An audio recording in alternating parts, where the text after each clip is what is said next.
गांव की जिठानी। शांति अपने दो बेटों अर्नव और आरुष के साथ शांति से जीवन बिता रही थी। लेकिन शांति के पति सोहन से उसकी कभी कभार थोड़ी अनबन हो जाती थी। एक दिन शांति रोज की तरह सुबह का खाना बना रही थी, तभी दरवाजे की घंटी बजी। घंटी की आवाज सुनकर वो दरवाजे की ओर जाते हुए कहती है, अरे आती हूँ, कौन है? सब्र करो। शांति दरवाजा खोलती है तो देखती है कि उसके जेठ मोहनदास सामने खड़े होते हैं। वो सक पकाकर अपना घूंघट करती है और पैर छूकर कहती है, आइए आइए जेठ जी। कैसी हो शांति? जी मैं तो बिल्कुल ठीक हूँ, सब आपकी मेहरबानी है भाई साहब। शांति और मोहनदास की बातें सुनकर शांति का पति सोहन और उसके दोनों बेटे बाहर आ जाते हैं। अरे भैया राम राम, कैसे हो आप? राम राम भाई। अरे शांति, ऐसे खड़ी खड़ी क्या देख रही हो? चाय कॉफी कुछ लेकर आओ, भैया आए हैं। शांति तेजी से रसोई की ओर आगे बढ़ती हुए कहती है, अरे मेरी माँ, गेट खोलने के चक्कर में मेरे तो चावल ही जल गए। वो दौड़ी दौड़ी रसोई में जाती है और देखती है कि सारे चावल जल गए हैं। वो दोबारा चावल बनाने में लग जाती है। इतने में सोहन आवाज लगाता है, अरे शांति, तुम्हारे चावल का रोना खत्म हो गया हो तो चाय ले आओ। जी लाती हूँ अभी। शांति जल्दी जल्दी चाय बनाती है और मोहनदास को चाय देती है। सब एक दूसरे की खैर खबर पूछते हुए चाय पीते हैं। चाय खत्म होती ही मोहनदास शांति की ओर देखते हुए मजाक में कहते हैं, शांति, अब तुम्हारी चाय में दम नहीं रहा, अब हमें चाय बनाने वाली बदलनी पड़ेगी। ये कैसे मुमकिन होगा जेठ जी? घर और बाहर का सारा काम मुझे ही करना पड़ता है और कभी कभी जल्दी जल्दी के चक्कर में काम बिगड़ जाते हैं, जैसे आज चावल जल गए। अरे इसी का तो हल लेकर आया हूँ। मैंने रिश्ता देखा है अर्नव और आरुष के लिए। दोनों लड़कियाँ बहुत सुंदर और सुशील हैं। अगर आप दोनों इजाज़त दें तो बात करूँ आगे। सोहन और शांति रिश्ते की बात सुनकर कहते हैं, अब ठीक है, बात चलाइए ना भैया, पर पहले लड़की के बारे में कुछ बताइए तो सही। हाँ हाँ भाई साहब, लड़की कैसी है, परिवार कैसा है, कहाँ के रहने वाले हैं? देखो, परिवार तो बहुत अच्छा है, पर वे दोनों लोग बहुत गरीब हैं। दहेज में कुछ मिलेगा नहीं। अरे हमें दहेज में कुछ चाहिए भी नहीं, बस लड़की संस्कारी होनी चाहिए। एक लड़की तो पढ़ी लिखी है और शहर की रहने वाली है, पर दूसरी अपनी गरीबी की वजह से पढ़ न सकी और गांव में रहती है। लेकिन दोनों है बहुत खूबसूरत। अगर तुम सबको देखते ही पसंद ना आ जाए तो मेरा नाम बदल देना। हाँ, पर तो हम आंखें मूंद कर भरोसा कर सकते हैं भैया। आप आगे बात चलाइए, हम शादी करने को तैयार हैं। कुछ ही दिन में अर्नव और आरुष की शादी हो जाती है। आरुष की शादी अनपढ़ लड़की मंजरी से हो जाती है, जो कि बहुत भोली भी होती है, और अर्नव की शादी पढ़ी लिखी लड़की तनुजा से हो जाती है, जो कि घमंडी और चालू होती है। एक दिन मंजरी घर के काम कर रही थी कि अचानक शांति उसे आवाज लगाती है, बड़ी बहू, ओ बड़ी बहू, मंजरी जल्दी यहाँ आओ। मंजरी जल्दी जल्दी शांति के पास जाती है। बेटा मेरे पैर दबा दे, बहुत दर्द हो रहा है। जी माँ जी, बस बर्तन धोकर आती हूँ। अरे बैठ यहाँ, मेरे पैर में बहुत तेज दर्द हो रहा है। बर्तन छोटी बहू धो लेगी। मंजरी शांति के पैर दबाने लगती है तो शांति तनुजा को आवाज लगाती है, छोटी बहू, ओ छोटी बहू। तनुजा थोड़ी देर से आराम से चलकर आती है। जी माँ जी, आपने बुलाया मुझे? आपको कोई काम था क्या? तू कुछ काम कर रही है या? शांति की बात काटते हुए तनुजा बोलती है, कुछ नहीं माँ, फोन पर अपने घर पर बात कर रही थी। अरे बाद में बात करियो अपने घर वालों से, पहले जाके बर्तन धो ले।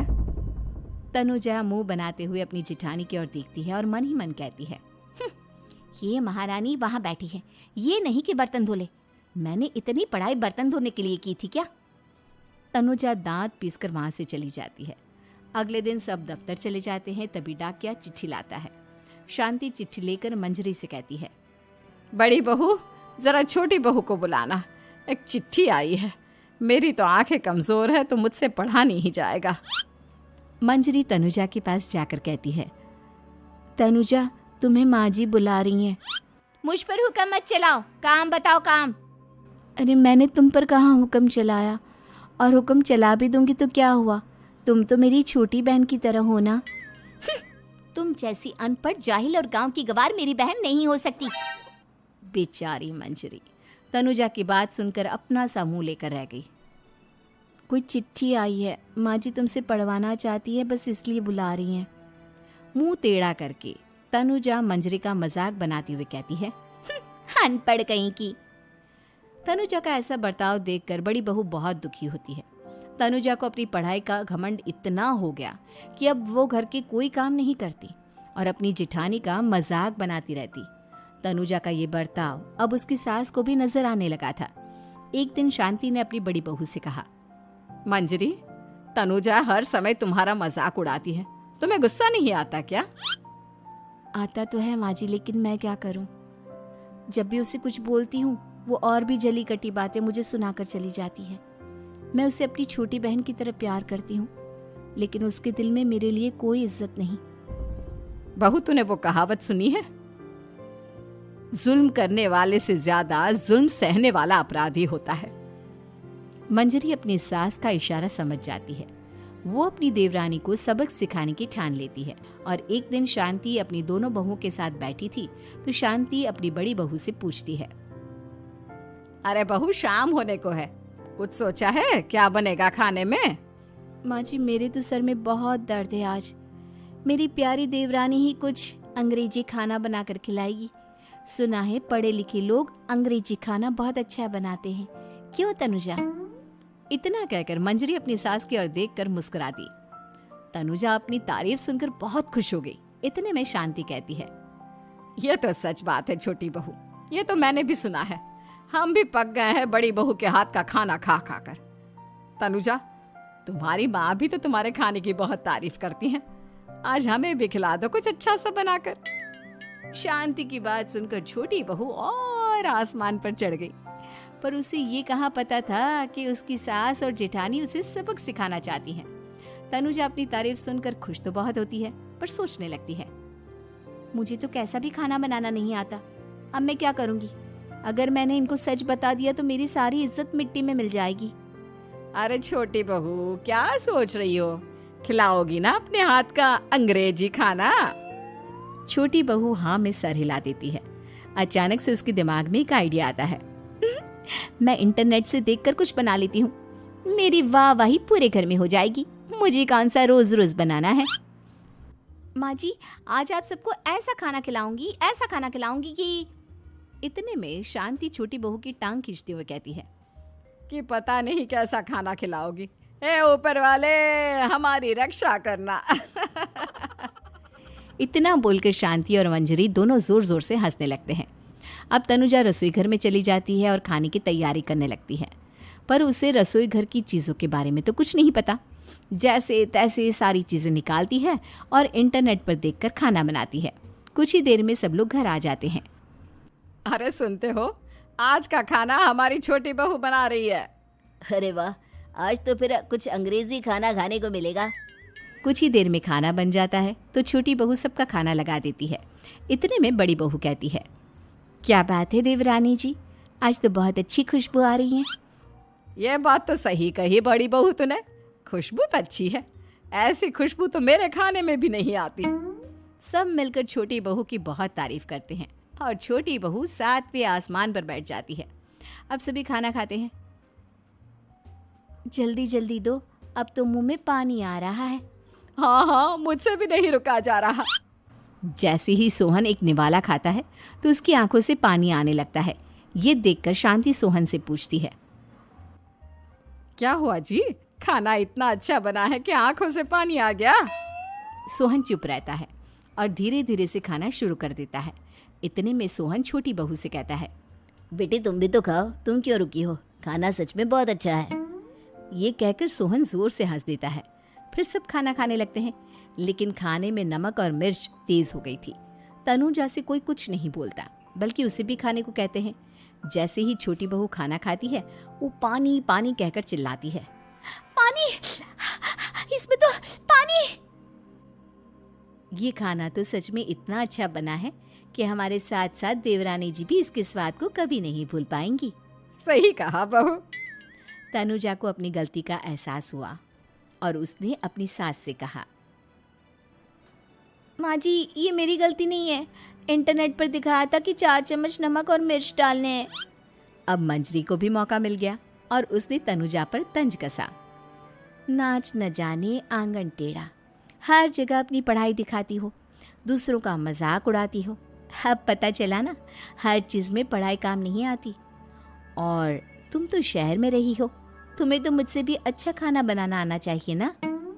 बेटा, अगर तूने ठीक से सब सीखा होता तो आज तुझे शर्मिंदा नहीं होना पड़ता। बात शहर या गांव की नहीं होती। मंजरी गांव से आई है, लेकिन उसे घर का काम करना और खाना बनाना सब अच्छी तरह से आता है। तुम शहर में रही हो, तुमने ये सब क्यों नहीं सीखा? छोटी बहू सर नीचा कर सबसे माफ़ी मांगती है और बहुत शर्मिंदा होती है। दीदी मुझे माफ़ कर दो, मैंने आपको बहुत बुरा भला कहा, पर आपने मुझे हमेशा ही माफ़ किया। आज मुझे अपनी गलती का एहसास हो गया है। अब दोनों बहुएं मिलकर घर का काम करने लगी और एक दूसरे को अपने गुण बांटने लगी। मंजरी ने अपनी देवरानी को खाना बनाना और घर का काम करना सिखाया, वहीं तनुजा ने भी अपनी जिठानी को पढ़ना लिखना सिखाया। शांति और सोहन ऐसी बहुएं पाकर बहुत खुश। सास ममता ने अपने बेटे को पढ़ा लिखा कर बड़ा आदमी बनाया। अब वो शहर में अपने परिवार के साथ रहता है।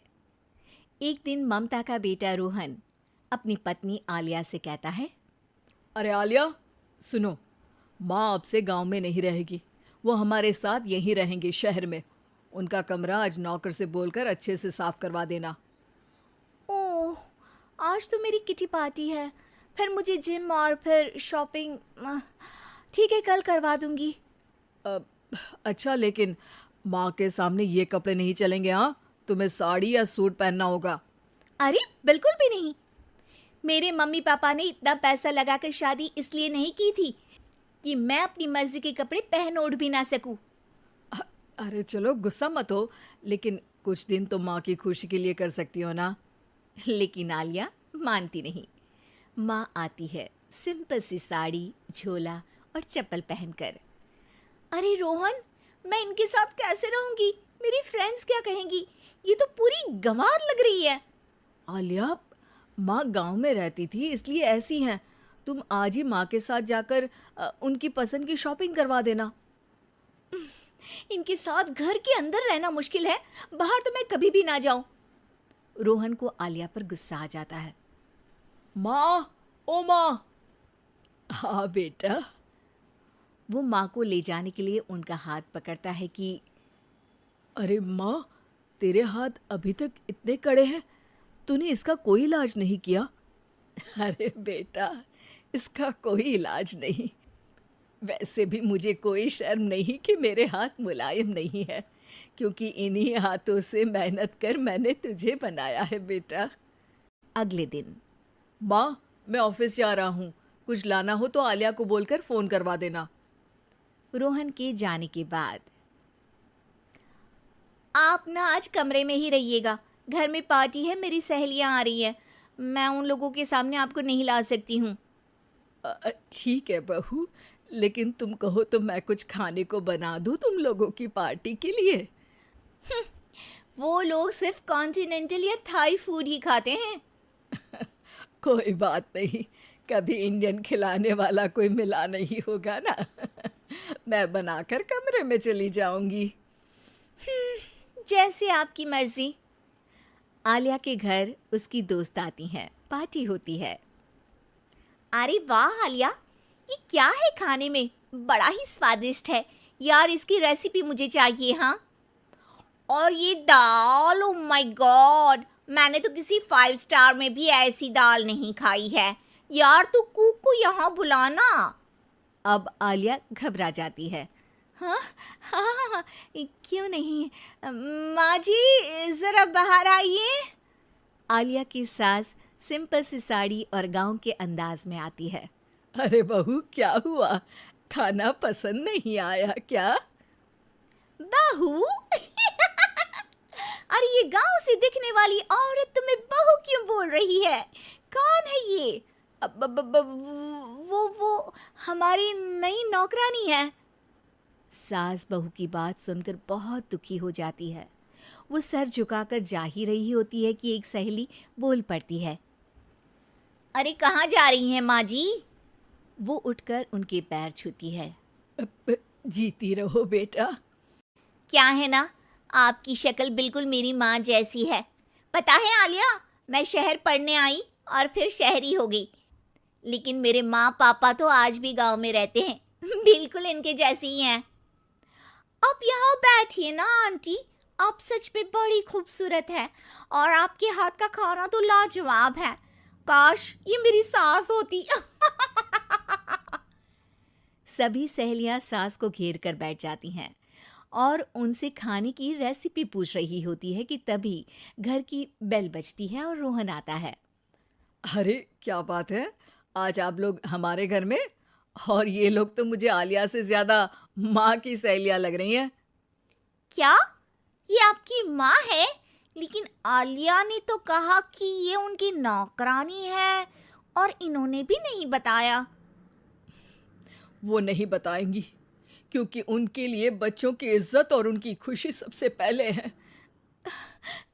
मुझे माफ कर दो, मुझे इन्हें तुम लोगों से मिलवाने में शर्म आ रही थी कि तुम लोग क्या कहती। अरे अब तो हमें शर्म आ रही है कि तुम हम लोगों की सहेली हो। हाँ, जो माँ जैसी सास को नौकरानी बोले वो हमारी सहेली नहीं हो सकती। ये बोलकर सभी वहां से जाने लगती है कि सास बोलती है। आलिया की तरफ से मैं तुम लोगों से माफ़ी मांगती हूँ। उसने जो कहा उसके लिए मैं उसे माफ़ करती हूँ। अब तुम लोग भी उसे माफ़ कर दो, क्योंकि अगर तुम लोगों ने उससे दोस्ती तोड़ी तो फिर मेरे हाथ का खाना कैसे खाओगी?